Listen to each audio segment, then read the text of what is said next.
morning, good afternoon, or good evening.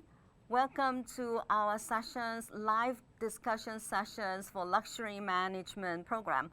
I'm Dr. Catherine Chung. I'm the Associate Professor and Associate Dean of the School of Hotel and Tourism Management, the Hong Kong Polytechnic University. I'm also the professor in charge of this luxury management program we offered on a MOOCs platform. So today, in this 1 hour live discussion sessions, we are very delighted to have our guest speaker here to share with us the topic on Asia, the next luxury hospitality leader. So our guest speaker, Mr. Deepak Ohri, he is the CEO of Lebua Hotels and Resorts. So Lebua Hotels and Resorts is an international luxury hospitality company. So today he is going to share with us why Asia is the leader of the luxury hospitality leader. He will also share with us, how we should define hospitality luxury. He will also talk about the Lebua hotels strategies on luxury hospitality management, some of the success factors for the luxury hospitality in the future, or what would be the changes for luxury hospitality from the past to the present. So he will also give some examples of luxury hotels that are operating in Asia. So welcome, Mr. Ohri. Thank you. Very good morning to you, Dr. Catherine. It's an honor. It's an honor for anyone to be speaking this course, and especially with you, Dr. Catherine, with your experience in university. Everybody who's watching me, thanks a lot, and bear with me for 30 minutes only, because 30 minutes is the time that is allocated for all of you to ask me questions. So please do ask me questions, and here I'm going to start. I don't want to talk about myself. I don't want to talk about anything, but let me luxury first. What is luxury? Luxury is a myth. People who use the word in general, I'm not talking about the course, have a very different way of coining it than actually from the customer. So I'm going to give you examples. One is from India and one is from Vietnam. One is an example in 1990s, what happened in India, which was a true luxury, and what happened last year in Vietnam is a true luxury. And that is where I believe all the viewers will put it in right perspective, what luxury is all about. There's a company called Colgate-Palmolive in India. In 90s, they wanted to increase the business, and they saw an opportunity.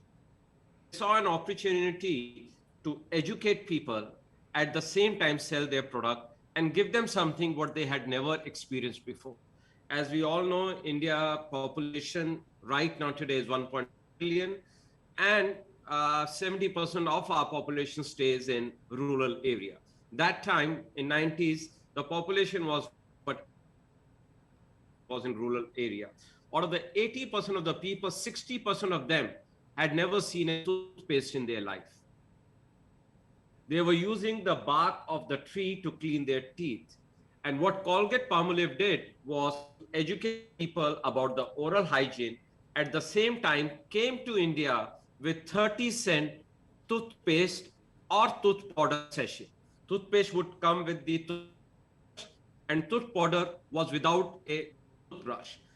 That is where they put the mobile services, buses, went, made the community out of the villages and taught them about the oral hygiene. So it was a greater benefit to the society. At the same time, it was great for the business. They did very well. That was in 90s. Let's talk about last year in Vietnam.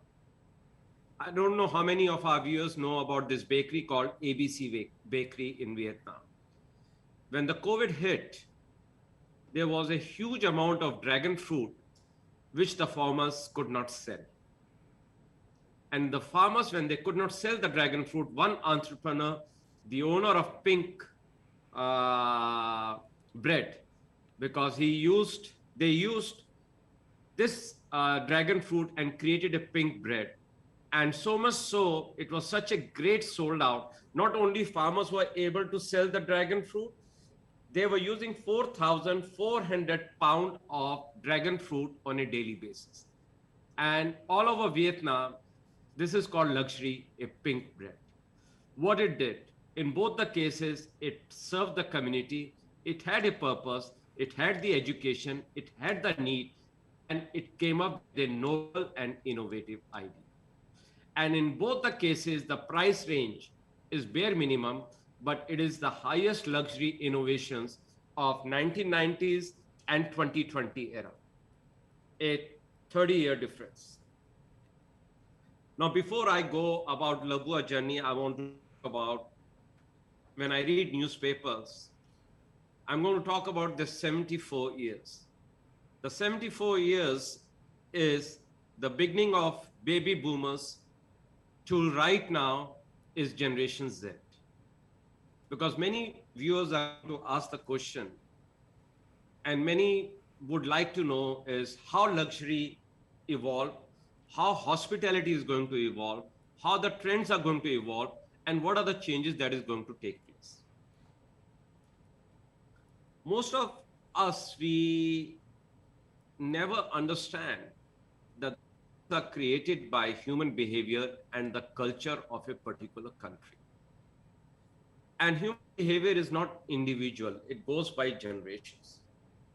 Now, what was prediction in year 19 for 2030 and beyond? I'm going to go and say we have to discount that by 30%, and I'm going to give the reason why. Baby boomers has seen the World War, and then the baby was born and baby boomers. Okay, that's how the name came. And the next generation, that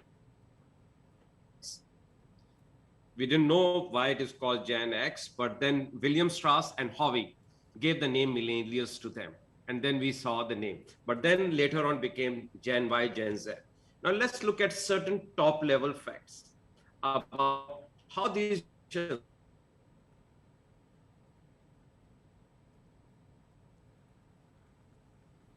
We have a little bit problem with the internet connection. We have a little bit problem with the internet connection. So yeah, but please, Mr. Ohri, please continue. Okay. So I'm coming to the internet also when we'll talk about Gen X, Gen Y, Gen Z also. Okay. So, so for baby boomers, they would use traditional and conventional way of reading newspaper or watching news. Telephones, there were no smartphones. Okay. And the banking was face to face. Then came, and there were a lot of debts because they wanted their kids to have a great education, but they also wanted to have a good life. So the savings were nearly minimum.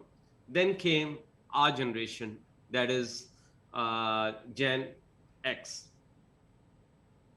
When Gen X came, we got sandwiched between two great generations, baby boomers and millennials, the Gen X. Okay, and where we had the responsibility to old age people, at the same time, the younger generation, the debt became high. Our utility of smartphone has increased in last 10 years by 40%. So meaning Gen X is very adaptive generation. Then came Gen Y.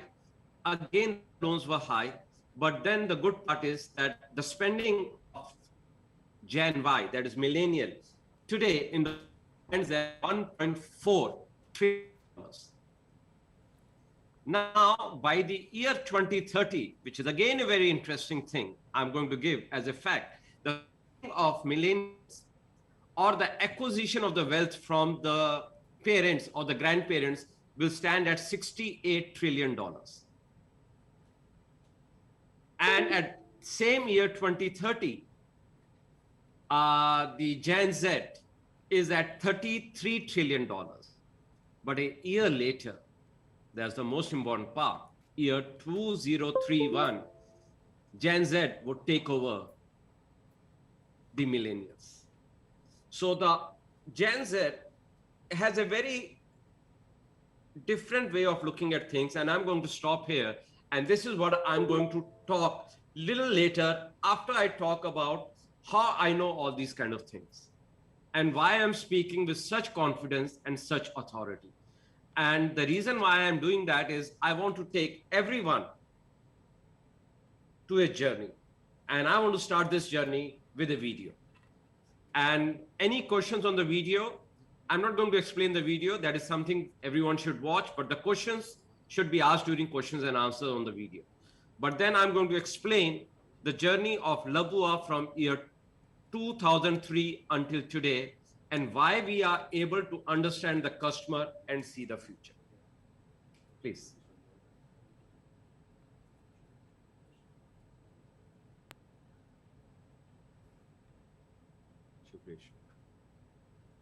Fibration.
Now, we see a corporate timeline, Bangkok.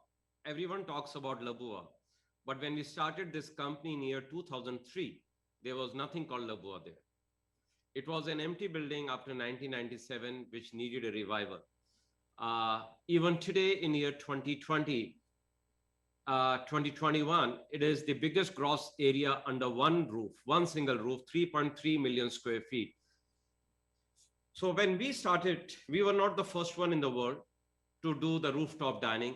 And also we were not the first one in Bangkok to do rooftop dining. But if you ask anyone in the world, which is the first rooftop restaurant in the world, they are going to say Sirocco and Sky Bar. So we launched Sirocco and Sky Bar in year 2003, which was an empty terrace.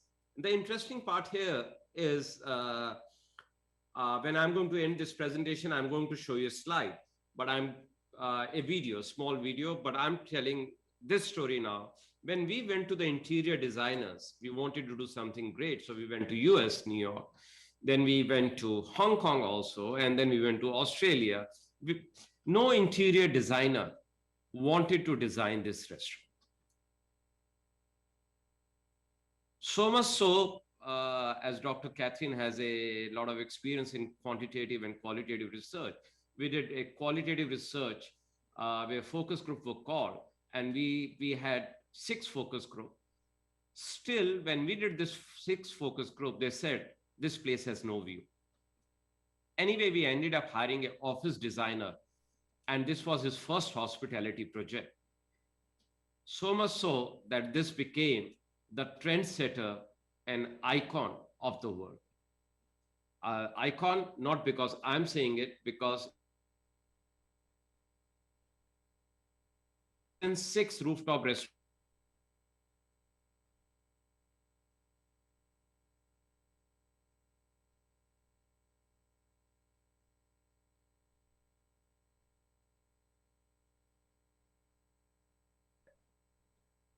So the journey began in year 2003. And when we launched this place, within 90 days, the place became a huge success. And then if you look at the timeline, we added the still bar, we added Mezzaluna. But there are 2 important stories about this, because It's not about we added restaurants, then we got the hotel or whatever. Two important things is that we encountered two great experiences. In 2003, when we wanted to launch, we wanted to do a quantitative survey. And I went to a company in Singapore because they didn't have an office in Bangkok. And he said, how many restaurants do you have? And I said, zero. He said, how many restaurants do you want to open? I said, one. And the guy laughed. He says, save your money and buy some extra plates because there'll be breakage, because you don't need customers inside to do a restaurant. So the reason I'm saying is not that what we did, look how the world in year 2003 was thinking about food and beverage business, vis-a-vis how the world is looking at this business today. So when we talk about this today, it is a very normal thing that we have hired the research companies, qualitative, quantitative. But 18 years back, for one restaurant, the company even saying, oh, we are not interested in doing it for one restaurant because you can't afford us, though they were getting the money, because they didn't understand at that point of time the need of doing something extraordinary is and will always come from the customer. So what we created was something which Thailand had not seen. We created a destination which is, I won't use the word luxury, but which was giving finest of his product. So in 2004, our restaurants were doing well. And if you look at the Distill Bar, it opened in June. And one of the top liquor companies, CEO, Asia Pacific, came there to have dinner. And I said, I want to keep and carry your product in our bars. And he looked at us and laughed and says, you are lucky that I've come here and dined here.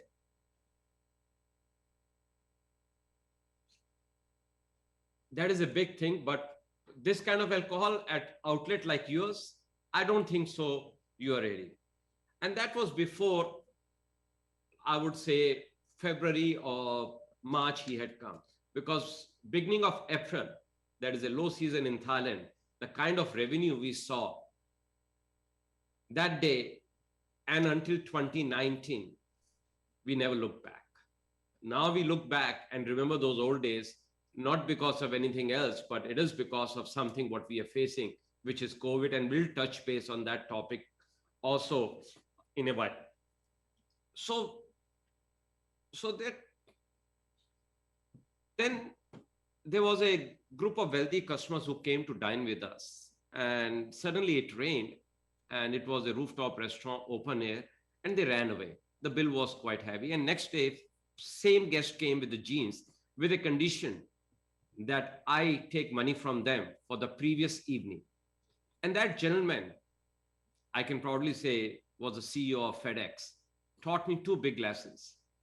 He says, when it rains, start a rain check and start keeping umbrellas. That was the year 2004, and until today, we do that. And until today, we are still known, Lebua is known for his rain check voucher. That is the kind of experience we are giving 16 years. So that day we decided that we are not going to have a training department. We will devise a way with the technology that we try to learn from every customer who's coming to us, but not in an anecdotal way, but in a very structured and scientific way. When the rain check voucher became such a great marketing thing, we said, we don't need marketing department also. Our marketing will be done by each and every employee of the organization. So we started with these two fundamentals. There were many fundamentals which were there, but then in a timeline, 2006, the hotel came, but then we wanted, and we will talk, if people are thinking that we are doing better than our competitors, the answer is no. The competitor was so well entrenched, including in Asia, if you name, and I can name the competitors because we learned from them. And we learned from there, and we are thankful to them that today where we are, today where Lebua is, because of our competitors. Because something we learned from them and something they didn't learn from us. And that gave us the opportunity to shine. So the competition is like Mandarin Oriental. Now I can say Rosewood, Peninsula, Aman Hotel, Six Senses, Banyan Tree. We learn from them, and maybe they were better than us, and if not better, we were equal. But how suddenly in 4 or 5 years we became equal, and how did we create a brand, and what did Labua stand for? Labua didn't stand for luxury. Labua didn't stand for this vertical destination. Labua didn't stand for giving expensive things. In 2007, we did 1 million baht dinner. People say it is expensive. I say, in today's world, that dinner, even you have money, you cannot buy it. There's a very different way of looking at it. You know why? Expensive or not expensive is very relative. I gave in the beginning of the class 2 experiences of Colgate Palmolive and that pink bread from Vietnam. One in 1990s, one in 2020. Both very successful. Both became a luxury. Both had the cost. Epicurean of the world was done to create something which was never done before. We are termed as the most expensive meal. No, it was the most experiential meal ever done. You may have the money, but how can you fly in 7 to 10 Michelin star chef and create a dinner for you? How can you have best of the wines and serve to you in a glass in one evening from different chateaus of the world, different vintages of the world, so much so as 61 Palmer. So the point is that it is not about the money we are talking about. It is about the memories that are created by the experiences. And I spoke about that 74 years as of today, the starting of baby boomers to Gen Z. It is all about memories. And we will talk about the memories. And these memories, if it can be replicated in any part of the world, it is not luxury. But if these memories come to you in a sweet way, in the best possible way, this is the best memory you can have. I'm looking at the time. I got only 8 minutes and I have a lot to talk in 8 minutes. So I will rush through the slides so that you see what we have. So now what we achieved is in 2021 Michelin Guide, we became the only hotel in the world not to have two-star Michelin restaurant. There are many hotels which have more than that, but to have the best service award by Michelin Guide with the combination of two-star Michelin. Then I spoke about the most expensive dinner. We tried doing another dinner also, which was emotional tourism to help the cause. And I'm putting the Time magazine thing. It was taken in a two different manner. And the reason I'm putting this slide is, if you all think that I am successful because I do more mistakes in a day than any one of you. So don't be afraid to do mistakes, because I'm not afraid. And the most important thing is I'm putting it on a platform openly that this was a mistake, because we got so overconfident that after the million baht dinner, whatever we do will be successful. And we learned. It was a wake-up call, and we learned from here. The next slide, please. What we have crafted is, this is how I used to look before getting old.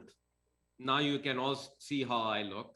But then before, what is exclusivity? And where are the gaps? We saw the gap, and I'm going to share one story about Blockbuster with you before explaining this gap.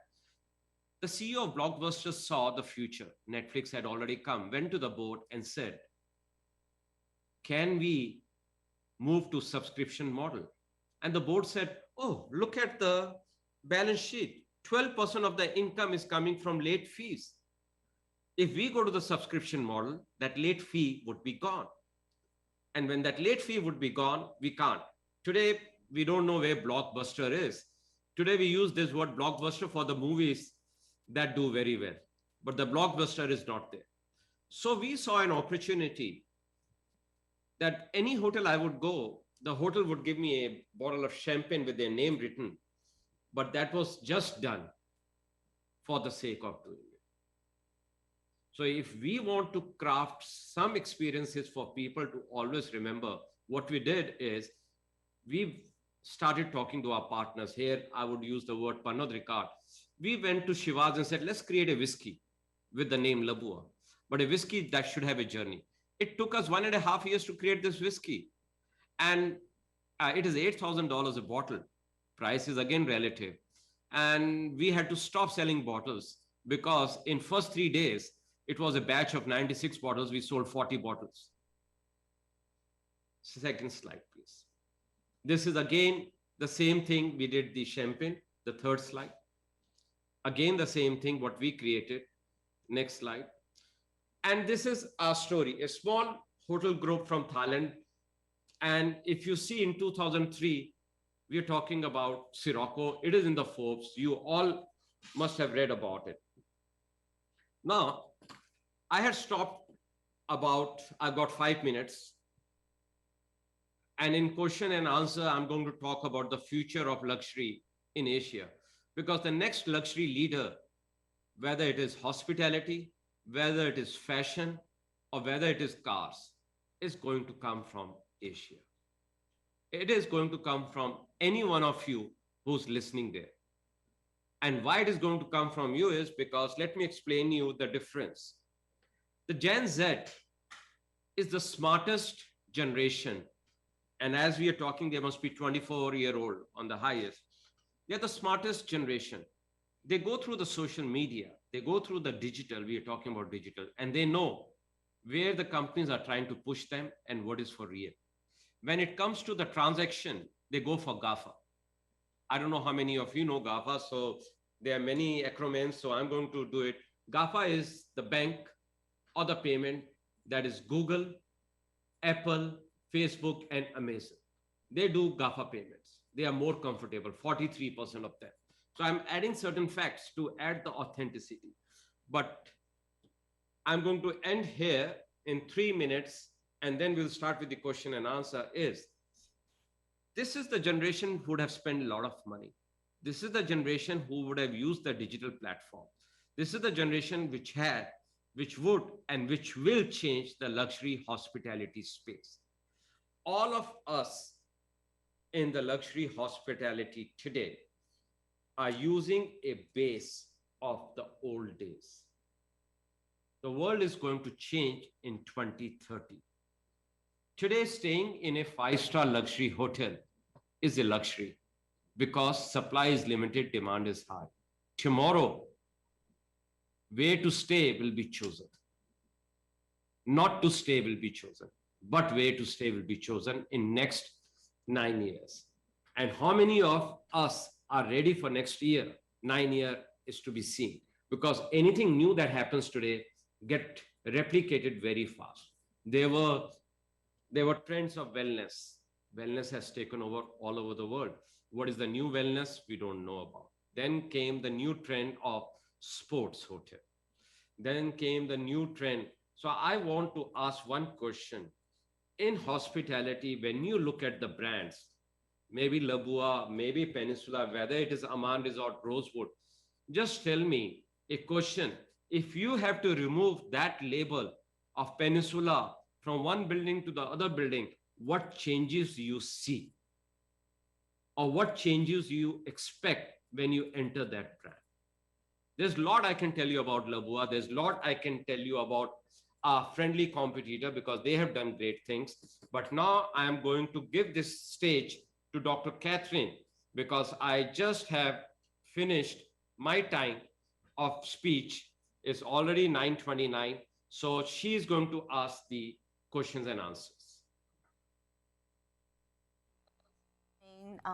Your insights on the 2 case studies that you described that happened in India and in Vietnam, and also your sharing of Lebua F&B innovation, which is the first rooftop restaurants in 2003.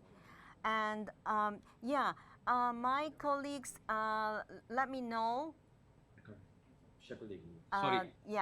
so we will continue with the Q&A, is that right? Okay, thank you. So I just want to check with my colleagues because we previously had some technical issues. So now it is fine. So we can proceed to the questions and answers, the Q&A sessions.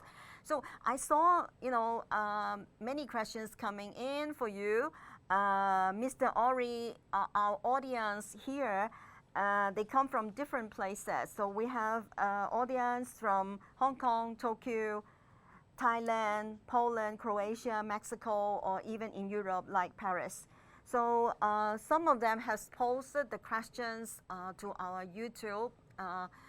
The first questions, I can see, because talking about lebua, they are very interested to know how lebua overcome the challenges of the COVID pandemic. So how do you deal with it? This is the pandemic. It is very harmful to our industry, definitely very harmful to every hotels in everywhere.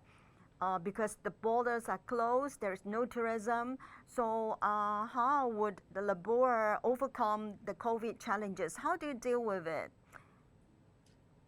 I think if I say that we dealt with it and we are successful, I won't be speaking at this prestigious forum.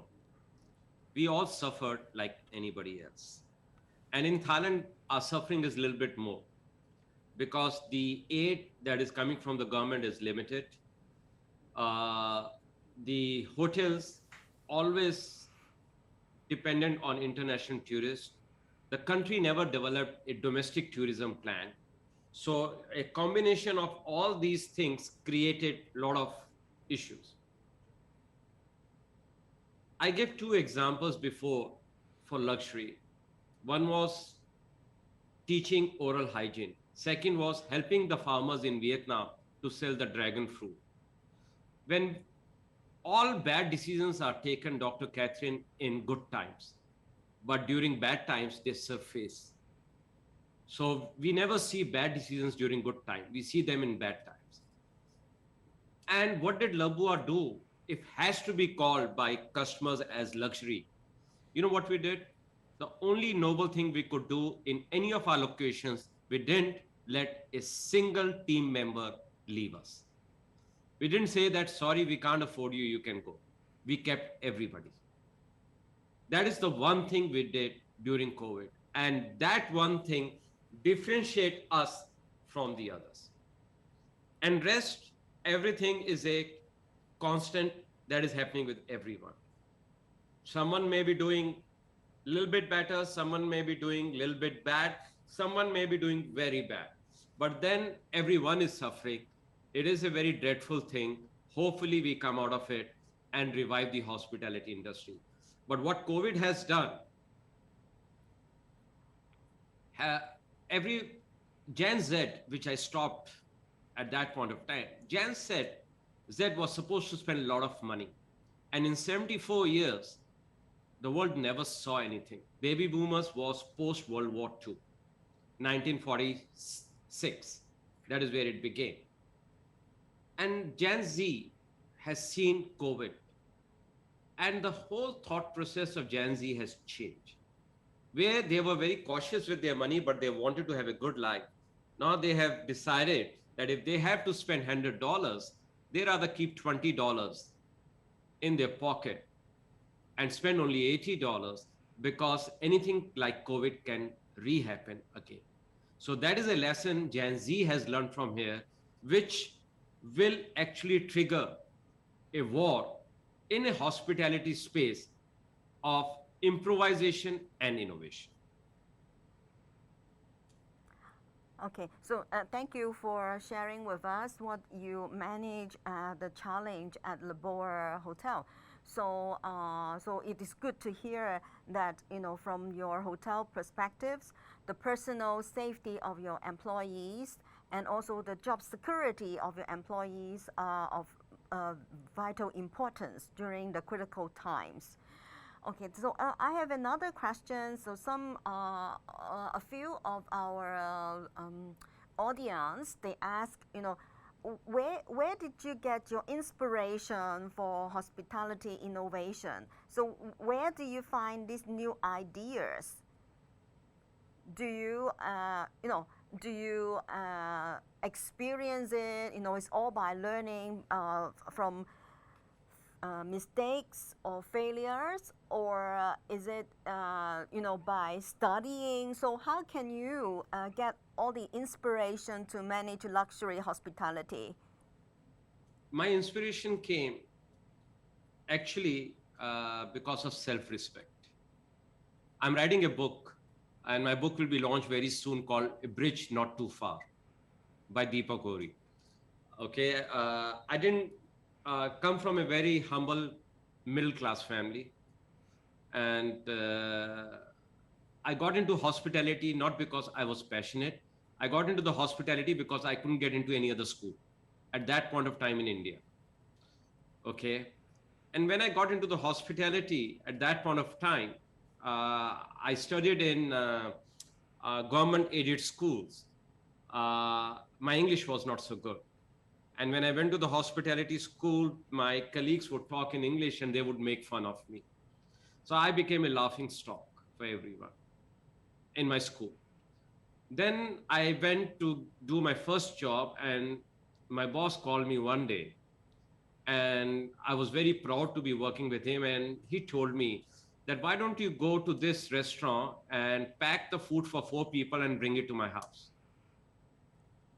I didn't like that. And that day I decided that I am going to create an organization, hopefully one day, where respect will be before even the customer. And that is the day I found the purpose that why I have to do well in hospitality. I found my purpose that very day.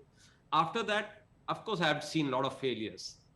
I've seen more failures than anyone else, because that is where the innovation comes in, or that is where the improvisation comes in. But for me, the day, and we will talk about this later once we finish this, the day every one of us find out why rather than how, everything becomes easy. And I'm not an innovative. Anyone who has asked the question, I would like to thank them to call me an innovator. I'm improviser. I watch movies. That's where the inspiration comes in. I try to improvise what I see, and somehow I have the gift to understand the customer, because my feet, they are still on the ground. And I'm still a firm believer of quantitative and qualitative research. Okay, thank you so much. Thank you, Mr. Ohri. Talking about our topic on like Asia, so some of the audience, they are interested to know, so what actually makes the Asia hospitality shine in the future? So is it because that in Asia we have more luxury consumers, or we have more innovators from Asia? So why Asia will becomes the next hospitality leader? Okay, I'm going to say something. I'm talking in a hospitality school, but it's 100% truth, but sadly it is philosophical also. In Asia, we have people with heart. I'm not saying the other countries' people don't have heart. We have, it's a upbringing system. We are still, the way is very cultural. We still participate in our normal festivals. Family values are high. Within Hong Kong and China, having lunch or dinner with the family is a norm in most of the families. I'm talking percentage. So those family values are there. We are grounded to our feet. With all due respect to colleagues who are listening from Europe and USA, I think Asia offers more culture, more family values, and more basic concepts than anything else. And in hospitality, it is labor intensive. You can't have a hotel where robo is going to come and serve you, because then the only differentiation would be that this brand X has a green color robo and the brand Y has orange color robo. So that is no differentiation in hospitality. So for my friends who think that the technology is going to drive the hospitality business, it is wrong. It is people who will drive this business. Why it is Asia? Because China and India both has 2.5 billion people which is almost more than 30% of the world population. Third thing is, if we look at all the international schools, the kind of Asian students, they take the space in the European business schools or luxury schools and US school is huge. Now, with the COVID, what has happened, and with the new immigration policies and Brexit, the education for these Asian students going there will be minimum. Maybe we talk about Hong Kong Polytechnic University. It's a great school, one of the best in Asia. I think the ranking worldwide would be in top 10.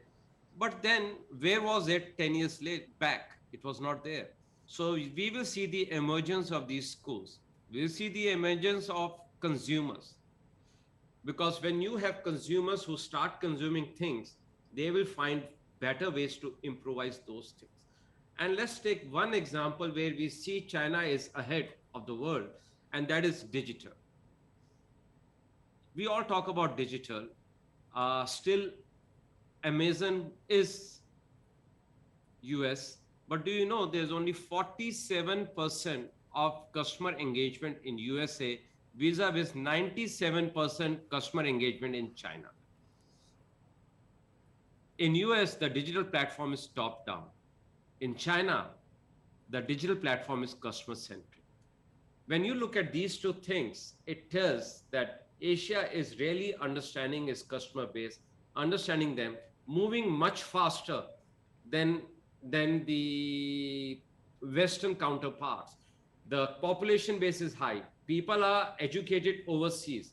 They see the potential. They have seen the world. They have seen the products. The globalization has got Chanel to the doorsteps of people in Asia, where Chanel, we won't know. Means in 98, I failed and I had to go back to in India. And 98, I was drinking Starbucks in Singapore. And when I went 98, India had just opened McDonald's and there was no Starbucks. But today, you see all these things are there. So the next revolution that will come will always come from hungry people. And hungry not because of poverty, hungry because of knowledge. And that is in Asia. And that is where the next big brand is going to come.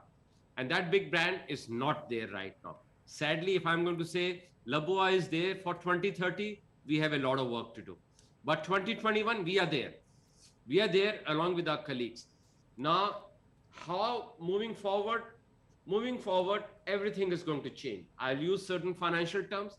The asset base is going to change. The way asset managers are looking will change. Reaching the right multiple will be the key word.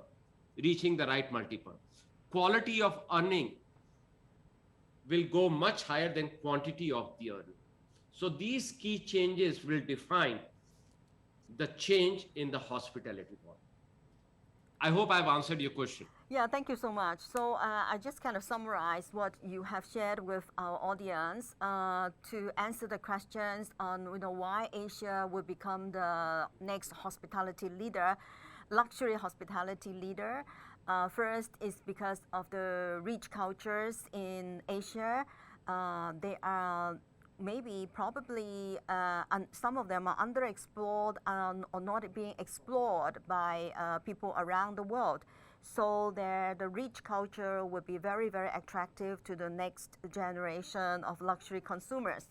Then it's about the education in Asia, like the School of Hotel and Tourism Management.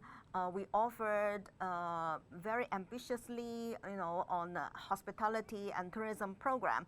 And we have been trying very, very hard to grow in the past 40 years.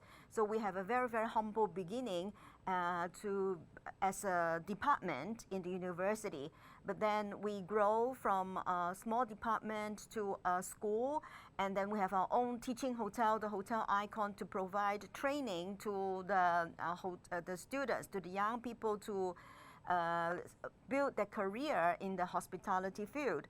Then the other point that Mr. Ohri touched on would be the digital engagement in Asia. So we see a lot now in China, digital engagement is developing so fast, so rapidly. So, and there is a lot of potential for the luxury consumers or the luxury industries to go in line, with parallel with the development of the digital engagement, because digital engagement has a lot to do with customer or engagement, and luxury hospitality definitely is about luxury customers engagement. So, and also about the labor we have, the people that we have in Asia, the number of people that work in the hospitality industry is really a big number. So we will see in the next years to come, there will be more people joining the industry. So from the school perspectives, we are very confident about the industry. The hospitality and tourism industries will rebound. But like we can see now, the vaccination is going on quite well in different parts of the world. Like in Hong Kong, just to share with audience who are not in Hong Kong, we have already started the program for vaccination, and there are choices of 3 different kind of vaccines, and people are starting to take the vaccination. And hopefully by the end of the year or next year, then everyone in Hong Kong will be able to have the vaccine, to take the vaccine and get injection. So yeah, so thank you for sharing your insights about this. Asia being the leader in the future for hospitality. So let me see if I still have other questions.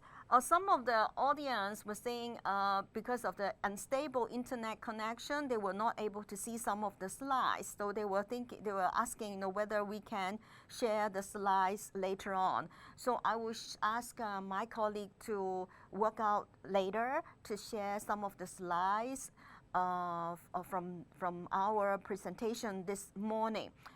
And okay, so also, like one of the points that you mentioned just now, I think it is very interesting to talk about.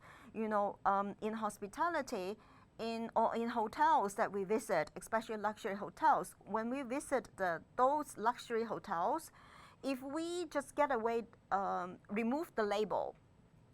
So remove the label and not, knowing that it is Peninsula, Rosewood, or Shangri-La. So what changes do you see?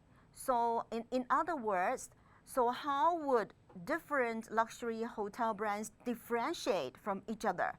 Are they the same?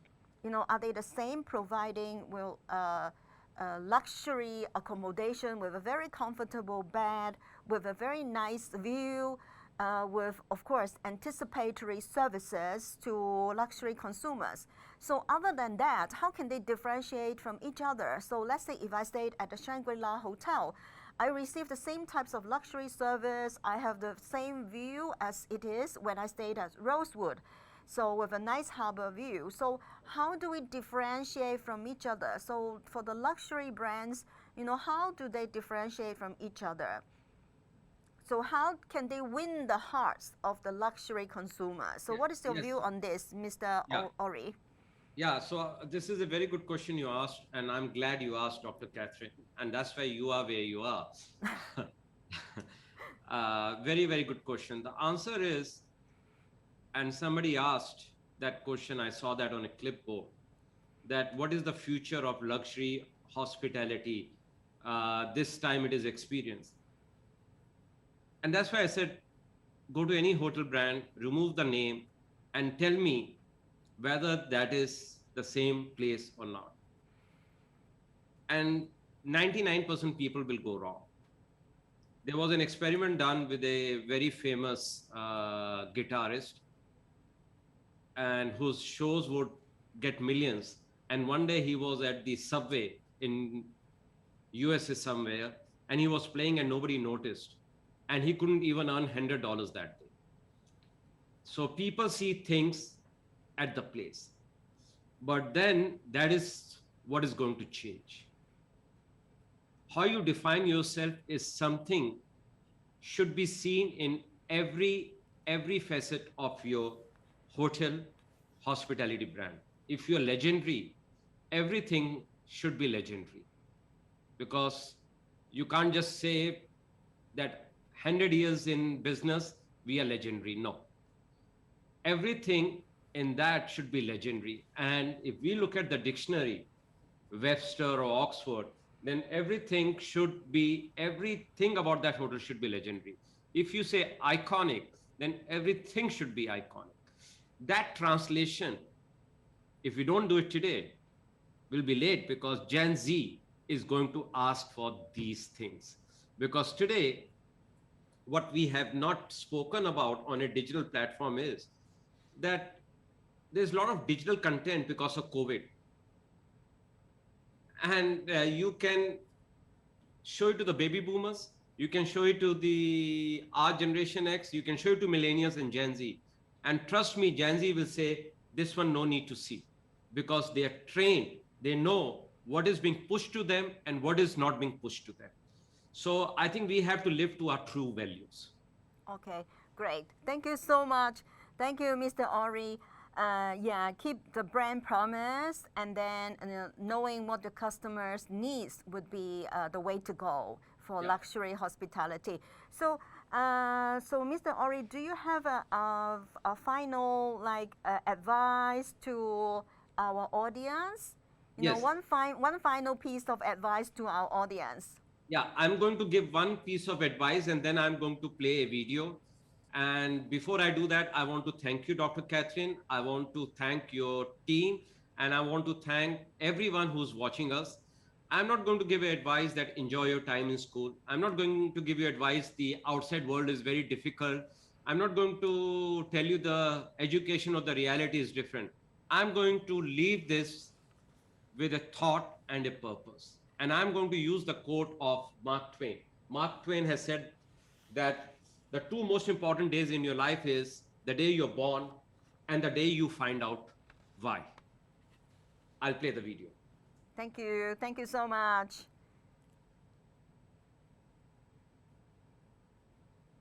Don't do the right thing. God knows you'll be tempted. The right thing sounds so good in meetings. It looks fantastic in charts. The right thing soothes racing pulses and settles churning stomachs. Everybody can get on board with the right thing. The right thing is good enough. But good enough is not enough. Don't do it. Don't do the right thing. Avoid it like the plague. So what are you supposed to do? The wrong thing? Of course not. Do the brave thing. The thing that troubles your sleep. The thing with a million unknowns. That seems ridiculous one moment and genius the next. That's the thing you should do. Chase it down. Don't let it go. Do the thing that disrupts, that upends, that doesn't just defy the status quo, but reshapes it forever. You can do that. You have that in you. To do the right thing or not is a choice. To disrupt or not is a choice. Let's do the brave thing. Okay, thank you so much. Thank you, Mr. Ohri. So, so the message that you gave to our audience is very clear here. So do the brave thing, and these brave things refer to do something that is meaningful for the industry. So, yes. And so thank you so much for joining us. And we have a very interesting session with you, with some of the messages, motivating our audience to be more innovative and also doing things that are meaningful to the industry, especially, the two case studies, examples that you mentioned at the very beginning. They are innovative, and it has a very good intention to serve the community and to be socially responsible. So so thank you so much. So thank you. So And is it all? Yeah. Okay. So thank you so much for joining us, you, and Dr. thank you Catherine. for Thank you. audience for Bye-bye. joining us this morning. Thank Thank you. you. Bye bye.